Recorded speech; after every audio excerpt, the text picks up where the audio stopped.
Good morning and good afternoon, sir.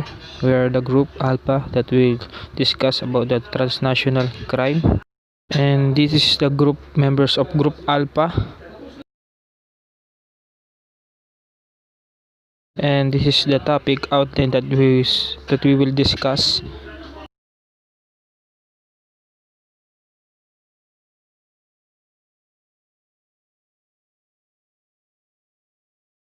Good day, sir. My name is Cheperem Yumul. Our topic is all about transnational crime.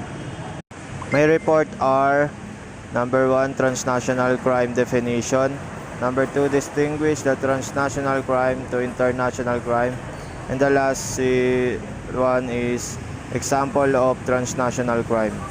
First is transnational crime definition. It defines the crimes that takes place across national borders. And the second one is transnational crime also include crimes that take place in one country but their consequences significantly affect another country. It means ang transnational crime ay krimen na nangyayari sa isang bansa at sangkot din ng ibang bansa. Ito din ay seryosong krimen na isinasagawa ng isang organisadong grupong kriminal. Ito ay ginaganap sa dalawa o higit pang bansa at ang krimen din na ito ay ginaganap sa isang bansa at binalak sa ibang bansa. The word transnational describes crimes that are not only international, but crimes that by their nature involve border crossing as an essential part of the criminal activity. Second is distinguish transnational crime to international crime. Transnational crimes are violation of law that involve more than one country in their planning, execution, or impact. These offenses are distinguished from other crimes in their multinational nature, which poses unique problems in understanding their causes, developing prevention strategies, and in mounting effective adjudication procedures. Okay. Transnational crimes are distinct from international crime, which involves crimes against humanity that may or may not involve multiple countries. Examples of international crimes are genocide and terrorism. Is right describe a crime against international law as an act committed with intent to violate a fundamental interest protected by international law or with knowledge that the act will probably violate such an interest and which may not be adequately punished by the exercise of the normal criminal jurisdiction of any state. It means that transnational crime is criminal activities that extending into and violating the laws of several countries, while the international crime is crimes that violative of international laws, including but not limited to crimes against peace and security of humankind. My last report is example of transnational crime. First is human trafficking.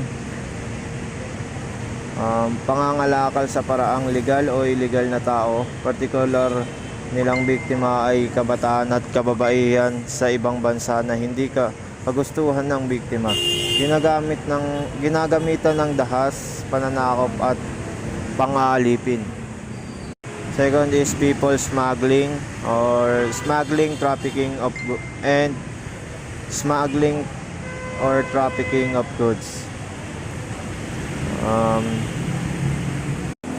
Such as arms trafficking and drug trafficking and illegal animal and plant products and other goods prohibited on environmental grounds. Ang people smuggling is facilitation, transportation, attempted transportation or illegal entry of person or persons across an international border in violation of one or more countries' laws. It's either clandestinely or or through deception such as the use of fraudulent documents. For example, sila yung mga taong naloko through terms and conditions sa pinirmahan nilang kontrata. Ang akala nila legal na paraan, pero ito ay dinadaan sa panloloko at illegal na mga papeles para makaalis po agad sila sa ibang bansa. Ganun din ito sa trafficking of goods. Another example is sex slavery. It consists of different types of servitude such as forced prostitution, pornography, child sex rings, and sex-related occupations such as nude dancing and modeling. Another is terrorism offenses. It is terrorist act offense to commit a terrorist act, plan or prepare for a terrorist act, finance terrorism or terrorists, provide or receive training connected with terrorist act. The last is collect or make documents likely to facilitate terrorist act. Transnational crime has spread exponentially with the development of globalization, and it is only relatively recent that some progress has been made by states and international organizations in developing measures to combat this type of criminality.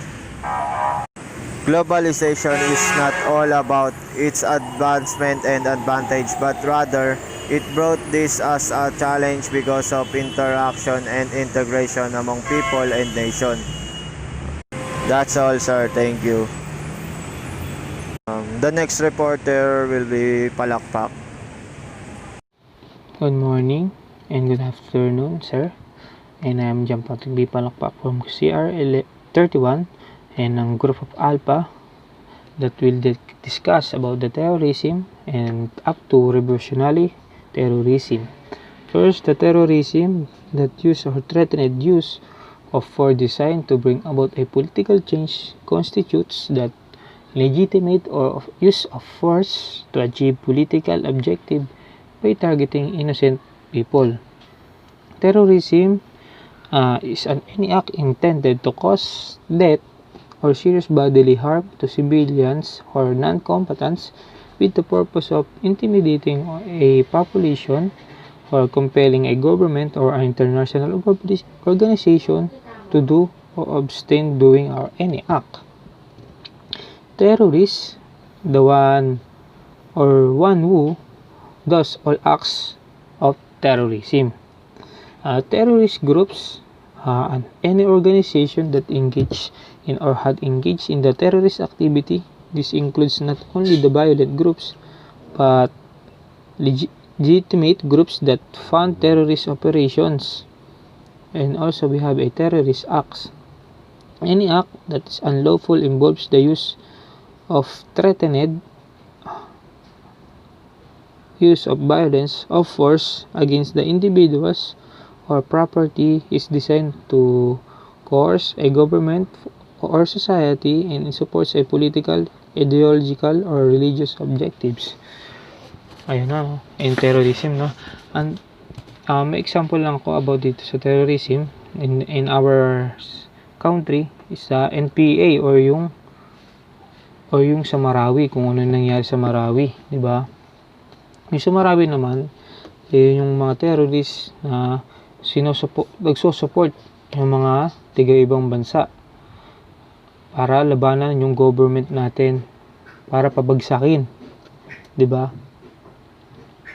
And also, we have the history ng concept of terrorism. We have a French Revolution of 1789 to 1795 that terrorism has organized from French Revolution, which described the action of the French government. In 1848, it was employed to describe violent revolutionaries who revolted against the government. By the end of 1800 to 1900, terrorism was used to describe the violent activities of number of groups including labor organization, anarchists, nationalists, groups of revolting against foreign power, and the international politics organization. Yung terrorism daw, hindi lang yung pagbagsak o pagkukumit ng political change yung para sa gobyerno, hindi, meron din silang mga anarchists, national groups of revolting against foreign powers, or ultranationalist political organization. And after the World War II of 1939 up to 1945, as the people revolted from European domination of the world, nationalist groups deemed to be terrorist groups. From 1960 to early 1980, it was applied to violent left-wing groups as well as nationalists. And ito na yung mga gumagamit ng mga dahas, di ba? Yung violent. In the mid of 1980s, the US defined terrorism as a violent activity of the hate movement. Internationally, terrorism was viewed as a subnational warfare, or terrorists were sponsored by the regimes. Ito yung, ayun nga, sabi ko nga kanina, yung mga sumusuporta ay yung malalaking grupo, yung mga terrorists, para magsumakop or magpabagsak ng isang government. Today, ngayon, ang terrorism ay also refers to the large groups who are independent from a state, violent religious fanatics, and violent groups who terrorize a particular cause such as environment. Also, we have a criteria in defining terrorism. Kung bakit nga ba nila gustong mag-commit ng crime? Especially, meron silang target, objective, motive, perpetrator, and legitimacy or illegitimacy of act. Diba? And also, we have a kinds of terrorism. Yan. First is a political terrorism. A political terrorism or employment of force in a terroristic of manner but for not a political ends. Also, pag sinabi nating apolitical, ito yung mga not involved sa political ends or walang interest sa politics, di ba? Also, a political terrorism have a types of a political terrorism. First is the psychotic terrorism. Ang psychotic terrorism naman daw is develops from a abnormal behavior. Those who attempt bizarre, ostensibly of political action with a certain or irrational motives. Ito naman daw psychotic. Ito yung mga abnormal, yung mga walang or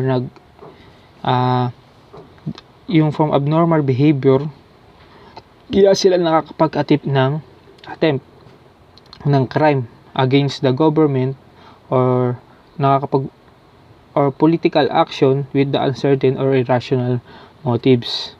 And we have a criminal terrorism.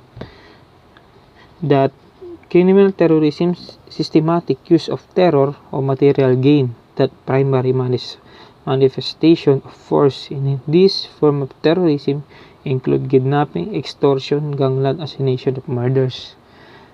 Ito naman yung gumagamit na ng mga kagamitan pampatay tulad ng baril, kahit bomba. Ito yung magte-threat sa mga ibang tao, ngingidnap, pangpamatay para panakot sa ibang mga tao. Diba?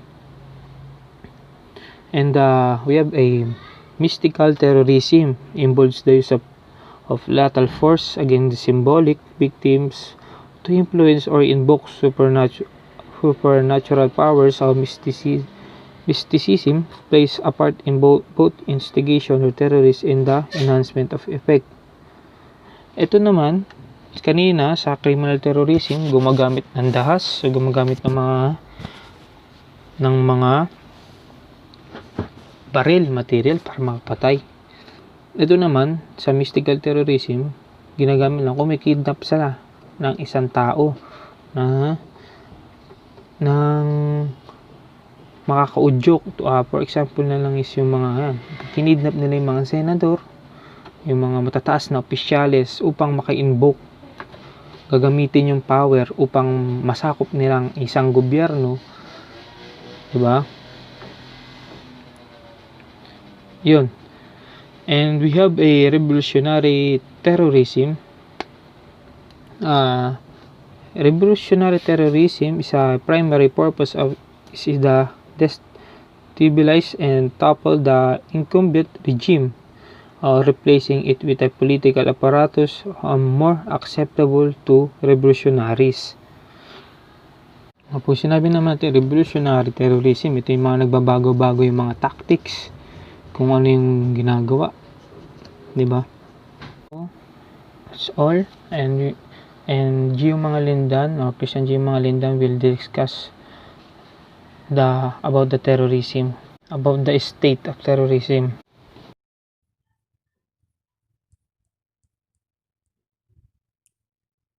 State terrorism involves the employment of lethal force by state government upon civil population for the express purpose of weakening or destroying their will to resist. And these are the types of state terrorism. First, repression terrorism, engaged in by the terrorist state regime against the element of its own population to create conditions sufficient for the regime. Next is military terrorism, employment of terrorism by a nation's military instrument against the civilian population of an enemy nation for the purpose of determining the population's will to support its own government. The third is state-sponsored terrorism, involves the employment of lethal force across international border for the purpose of destroying or weakening the political cohesion of the target political entity. And there are subtypes of state-sponsored terrorism. First is national revolutionary terrorism. Can be supported by sovereign states wishing to weaken the topple of incumbent regime of the target state. Next is international revolutionary terrorism. These are the employ terrorism target controlled and operated by persons other than terrorists' own fellow countrymen. Lastly, is the minute political terrorist gangs. Micro-political terrorist gangs likely to receive state sponsorship. They do not have popular support, but support for them can cause disruption in the target entity. Next is the traditional terrorism tactics. First is bombing. Bombing is the illegal take control of it by force while it is traveling from one place to another. Next is hijacking. Hijacking is the unlawful transportation, and confinement of the person against their will. It can also be defined as false imprisonment by means of abduction. Next is the 6 traditional terrorist tactics. First is bombing, an attack or attacks on a place or area using bombs. Next is hijacking. They illegally take control of a transportation by force while it is traveling from one place to another. The third is arson, a threat or attempt to inflict offensive physical contact or bodily harm on a person that puts the person in immediate danger or in apprehension. Fourth is assault, murder by sudden or secret attack, often for political reasons. Fifth is kidnapping. Kidnapping is the unlawful transportation, and confinement of a person against their will. It can also be defined as false imprisonment by means of abduction. Next, lastly, is taking hostages, a situation where a person is forcefully harming a person by maintaining a position in one certain subject. I am Mark Daryl Habal, reporting the basic organizational structures of terrorist groups. Number 1. Command. The smallest group, but it is at the top and responsible for the command. As military circle, leadership makes policy and plans while providing general direction. It is pointed out that the command structure of terrorist organization is not as effective as in legitimate organization because of the demand for secrecy. Secrecy is the practice of hiding information from certain individuals or groups who do not have the need to know, perhaps while sharing it with other individuals. That which is kept is known as the secret. Sinasabi na mas epektibo ang legal na organisasyon kaysa sa terrorist organization. Kasi yung mga impormasyon sa kanila is very confidential at matataas na tao lamang ang mga nakakaalam ng mga plano at takbang nila sa organisasyon. Kaya yung mga nasasakupan nila at tagasunod nila is hindi alam yung mga importante at mahalagang bagay na dapat gawin ng kanilang grupo. Kaya minsan ito ay nagdudulot ng pagkalito at kaguluhan sa mga tao at yung mga kasamaan nila. In a terrorist organization, there is no freedom to communicate openly with its membership. Hence, the leadership cannot exercise day-to-day operational control. It means na yung mga commander or superiors is nakikipag-usap lamang sa mga generals or mga leader ng bawat grupo upang ipakalat at ipaalam yung kanilang mga plano at tungkulin at trabaho sa organisasyon. Number 2. Active cadre. In the United States military, a cadre is a group or member of a group of leaders, especially in units that conduct formal training schools. They are the people who we call terrorists. Ito yung mga taong highly skilled at nakapag-aral at pinaghusay ang kanilang specialty sa paaralan. They are responsible for carrying out the mission of the terrorist organization. They have one or more specialty. For example, magaling sila sa paggawa ng bomba, chemicals, and drugs. Saka yung mga magaling mang-hack ng information na magagamit nila upang atakihin yung gobyerno nila. At yung mga magagaling humawak ng armas at mga rifles and sniper at saka yung mga nagbubuwis ng buhay tulad ng suicide bomber. Other terrorists support each specialty, but the active cadre is striking arm of the terrorists. At sila yung madalas na nag-execute ng mga plano tulad ng pagpapasabog, pag-assassinate o pagpatay sa kanilang mga kalaban at mga target. At sila yung mga nagsasakatuparan sa misyon ng organisasyon. Number 3. Active supporters. They are the people who keep the terrorists in the field. They maintain communication channels, provide safe houses, gather intelligence, and ensure all other logistical need is met. Yung mga active supporters, sila yung mga resources and provider sa kanilang grupo. Sila yung nagpapanitili sa terrorists na magpatuloy pa sa kanilang mga plano. Gaya ng pagbibigay nila ng safe houses na kanilang tataguan at mga territory at mga communication channels at pagbibigay ng mga impormasyon na magagamit nila sa grupo. Kadalasan ito yung mga active supporters is mga mayayaman at mga may kapangyarihang tao. Number 4. Passive supporters. They complement or they helping the active supporters to do their duties. People who do not readily join a terrorist groups but simply represent a favorable element of the political climate. So sila yung tumutulong sa active supporters para mapadali yung gawain nila. Sila yung nagbibigay ng impormasyon tungkol sa kung ano nga ba yung nangyayari sa kapaligiran o gobyerno nila.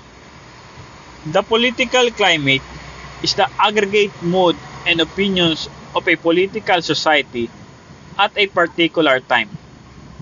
It is generally used to describe when the state of mood and opinion is changing or unstable rather than in a state of equilibrium.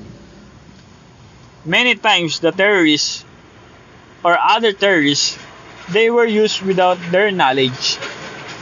Kaya madalas nagagamit rin sila sa mga pag-execute ng plano ng grupo kahit na wala silang alam kung ano nga ba yung mission na dapat gawin ng organisasyon. Basta't binigyan lang sila ng trabaho at dapat nilang gawin ito kasi kapag hindi sila sumunod is pinarurusahan sila at madalas nga is pinapatay sila kasi hindi nila nagawa yung dapat na gawin nila o hindi nagtagumpay yung plano ng organisasyon. My name is Jefferson Villarama and my report is all about the Al-Qaeda. The history and cause and founder of Al-Qaeda. Al-Qaeda is Arabic form, the base founded by Osama bin Laden and Mohammed Atef and Ayman al-Sawari to continue the jihad internationally. The three founder of Al-Qaeda is Osama bin Laden, the first general emir of Al-Qaeda in office. Next is the Ayman al-Sawahiri, the second general of Al-Qaeda.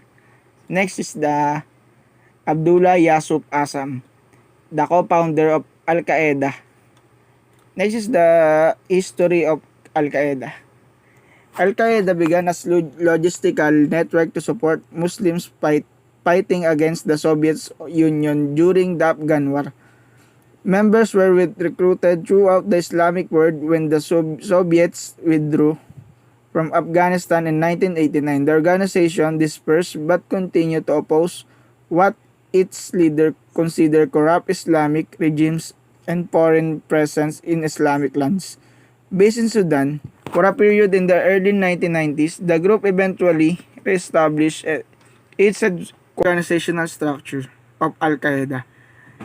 The inner organizational structure of Al-Qaeda within the expanded framework of the global jihad movement has been subject of much debate between scholars. As will be elaborated later, the global jihad movement is composed of several elements that possess radical Islamic ideology and conduct operational activity in different regions in the world under the banner of jihad. The dominant factor within the global jihad movement is by no doubt Al-Qaeda. The focus of this article is on Al-Qaeda and present formal internal structure of the organization. That Al-Qaeda is first and foremost an infrastructural organization with a formal echelon hierarchy, subdepartmental division, and duties distribution reflecting characteristic of guerrilla and terrorist organization. The article portrays the formal layout of Al-Qaeda, composed of the main command apparatus, and names the different personalities who fill the more important position with Al-Qaeda hierarchy from its day's inception. Number 1 is the Emir or Chief. The first chief of Al-Qaeda is Osama bin Laden, the founder of Al-Qaeda. Next is Ayman al-Sawahiri, the second general Emir of Al-Qaeda. Next is Shura or Consultation Council. This is a group or seasoned terrorists and confidants known as Majlis al-Shura who approve major decisions such as terrorist attack and issuance of fatwas. The council member play leadership roles in the organization. Major committees made up the lower ranks of Al-Qaeda members. Next is the Chief of Council. Next is the committees. The military committees oversees recruitment, war training, and purchase of the arm. Parang ito po yung yung sila po yung pupunta ng ibang bansa para mag-recruit ng iba't ibang tauhan. Sila rin po yung bumibili ng mga kagamitan laban sa labanan or war. Next is the Islamic Study Committee. Makes ruling on religious law and trains all recruits in the teaching of the Quran. And dito naman po sa Islamic Study Committee, dito pinapakita yung about sa religion. Tas yung dinuturo din nila dito yung about sa Quran and Jihad. Next is the Finance Committee. Overseas corporate holdings including travel and several other companies. Ito po yung nakikipag-communicate sa iba't ibang companies na sakop po ng Al-Qaeda. Salamat po. So, I'm Caluso Christopher and my topic is all about the Islamic State of Iraq and Syria, or also known as ISIS. So, the history, cause, and founder. ISIS is a powerful terrorist militant group that has seized control of large areas of the Middle East. So, let us define what is ISIS. So, ayun nga, yung ISIS is the Islamic State of Iraq and Syria. Pero yung meaning niya as a group is siya ay isang grupo ng mga teroristang militante na masyadong makapangyarihan. Bakit nga ba siya naging masyadong makapangyarihan? Simple lang, dahil sila kaya nilang pumatay ng mga tao ng walang doubt sa kanilang mga ginagawa, or hindi na nila ganun pinag-iisipan. Kumbaga wala na silang konsensya na gumawa ng masama. Sila din ay kilala sa pagiging violente. So hindi lang siya nagpo-focus sa isang tao, kundi nagpo-focus din siya sa mga civilian at mga taong nasa posisyon tulad nga ng mga gobyerno. At kilala din sila sa mga pagsira ng mga magagandang temple sa kanila at mga antigong bagay. Let us go now to the making of ISIS. So, the root of ISIS trace back to 2004. So, dati talaga, hindi pa, nung taong 2004, hindi pa siya talagang tinatawag na ISIS. So, mamaya sasabihin ko kung kailan siya magiging ISIS. Pero sa ngayon, let's talk about the founder, which is Abu Musab al-Zarqawi. Siya yung nakatagpo o nakahanap ng isang grupo na to o etong ISIS. Siya yung nakahanap dito sa pamamagitan kay Osama bin Laden, dahil nga si Osama bin Laden ay may isang organisasyon din na Al-Qaeda's network. So let us talk about the short briefing of Zarqawi. So, si Zarqawi daw ay ipinanganak noong taong 1966 sa Jordan. At nagkaroon siya, bago siya mapunta dito kay Osama bin Laden, ay nagkaroon siya ng isang training camp sa Afghanistan at siya ang nagpapatakbo doon. So, after nun, pumunta siya sa Iraq. At pagpunta niya doon sa isang Iraq, siya ay naging isang taga-bomba or taga-gawa. Siya yung naka-focus or siya yung may dapat na gumawa doon. Siya yung inatasan para gumawa ng bomba sa labanan ng Iraq. At noong 2004, doon na nga siya pumasok sa Al-Qaeda's network at doon niya na rin natagpuan yung ISIS. Then after nun, nung namatay si Zarqawi noong 2006, may isang taga Islamic State din ang pumalit sa kanya bilang isang leader nito. At siya ay si Abu Ayyub al-Masri. So, sino nga ba si Abu Ayyub al-Masri? So, siya ay nanungkulan sa ISIS noong 2006 hanggang 2010 at siya rin after nun siya yung bumuo ng pangalan na IC or short term for Islamic State of Iraq. So ayun na nga yung kanina na sinabi ko na hindi talaga si Sarkawi yung nag-ano ng ISIS. Kumbaga maliit na organisasyon pa lang sila dati. Kumbaga Islamic State pa lang sila. Then yung naging leader si Ayub al-Masri, doon na tinawag na Islamic State of Iraq ang ISIS.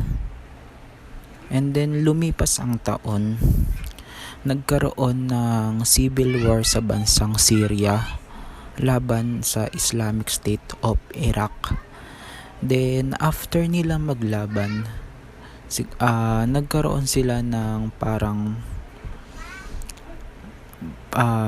tanong kung bakit kailangan nila mag-away kung saan halos magkatabi lang naman yung bansa nila. So after nun, taong 2013, kinilala nila ang isang grupo bilang ISIS at tinawag nila itong Islamic State of Iraq and Syria, na kung saan pinagsanib pwersa na ang bansang Iraq and Syria.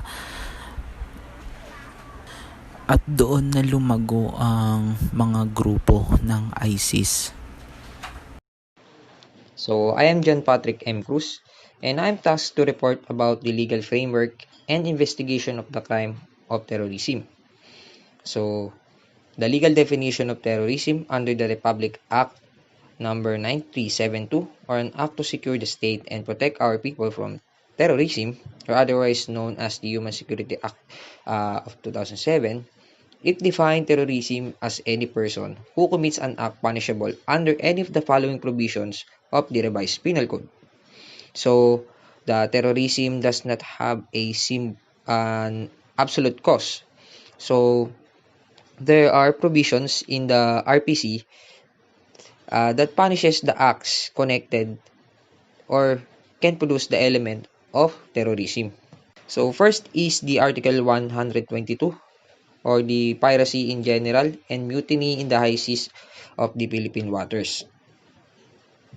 So, piracy is when inflicted upon any person on the high seas or shall attack or seize a vessel or not being a member of its complement or a passenger. So, an act of piracy is the seizure of the whole part of the cargo of a vessel, its equipment, or personal belongings of its passengers. So, next is the Article 134, or the rebellion or insurrection. So, the crime of rebellion or insurrection is committed by rising publicly and taking arms against the government for the purpose of removing from the allegiance to the said government. The next article is the Article 267, the kidnapping and serious illegal detention. So, is any private individual who shall kidnap or detain another, or in any other manner deprive him of his liberty, shall suffer the penalty of reclusion temporal. Next is the Article 324. So, these are the acts punished when a person cause destruction by means of explosion, discharge of electric current, inundation, sinking or stranding of a vessel, intentional damaging of an engine of a said vessel, taking up the rails from an railway track, and maliciously changing railway signals for the safety of moving trains. So, it also includes the destroying of telegraph wires and telegraph posts, or those of any other system, and in general, by using any other agency or means of destruction as effective means to destroy something.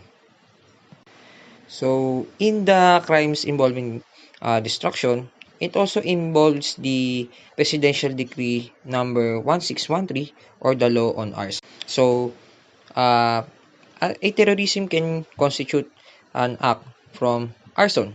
So, any person who intentionally burns or set fires the property of another is an act of can be also an act of terrorism. So, the next acts are um, considered by the Republic Act number 6969 or the Toxic Substances and Hazardous and Nuclear Waste Control Act of 1990. So, it is when a person illegally carries a nuclear material or nuclear wastes which can be hazardous to the exposure and radiation to a person. So this can be used as a weapon or means of destruction in terrorism. So in relation to the toxic substances and hazardous nuclear waste control, uh, RA number 5207 or the Atomic Energy Regulatory and Liability Act of 1968 is also related in connection to terrorism. So this pertains to the nuclear damages that constitutes to the loss of life, any personal injury or any loss or damages or uh, loss of property which arises out or results from the radioactive, toxic, explosive, or other hazardous properties or any combination thereof. Next is the RA number 6235 or the anti-hijacking law. So this offense can also be connected to the terrorism for such that it shall be unlawful for any person to compel a change in the course of the destination of an aircraft uh, of Philippine registry or to seize or usurp the control thereof. So while it's in flight, when someone compels to change its course of destination, then uh, included that there is threatening and use of violence, it is then considered hijacking. So next is Presidential Decree number 5332, otherwise called as the Anti-Piracy and Anti-Highway Robbery Law of 1974. So as part of the element of a terrorism, in Philippine highway, it shall refer to any road, street, passage, highway, and bridges or other parts or railways or railroads within the Philippines used by persons or vehicle or locomotives. Uh, it also includes the trains for the movement or circulation of the persons or transportation of goods, articles, or property or both. So, terrorism can happen in Philippine highways. So, it refers to the road or the streets which terrorism can happen. So, it is otherwise considered as brigandage for from when the terrorists attack on streets or roadside in Philippine highways. So next is the piracy. It is any attack uh, or seizure of any vessel or taking away of the whole part of the cargo, equipment, uh, personal belongings of passengers as it was said a while ago. So uh, highway robbery is the is also included in this matter for it is the seizure of any person for ransom. It also includes the extortion uh, for unlawful purposes or taking away of property of any person by means of violence or intimidation of person by applying force and unlawful means. So next is the Presidential Decree 1866, otherwise called as the decree codifying the laws on illegal and unlawful possession, manufacture, dealing, acquisition, or disposition of firearms, ammunitions, or explosives. So it is when the terrorists are creating a condition of widespread and extraordinary fear and panic among the populace in order to coerce the government to give in to an unlawful demand uh,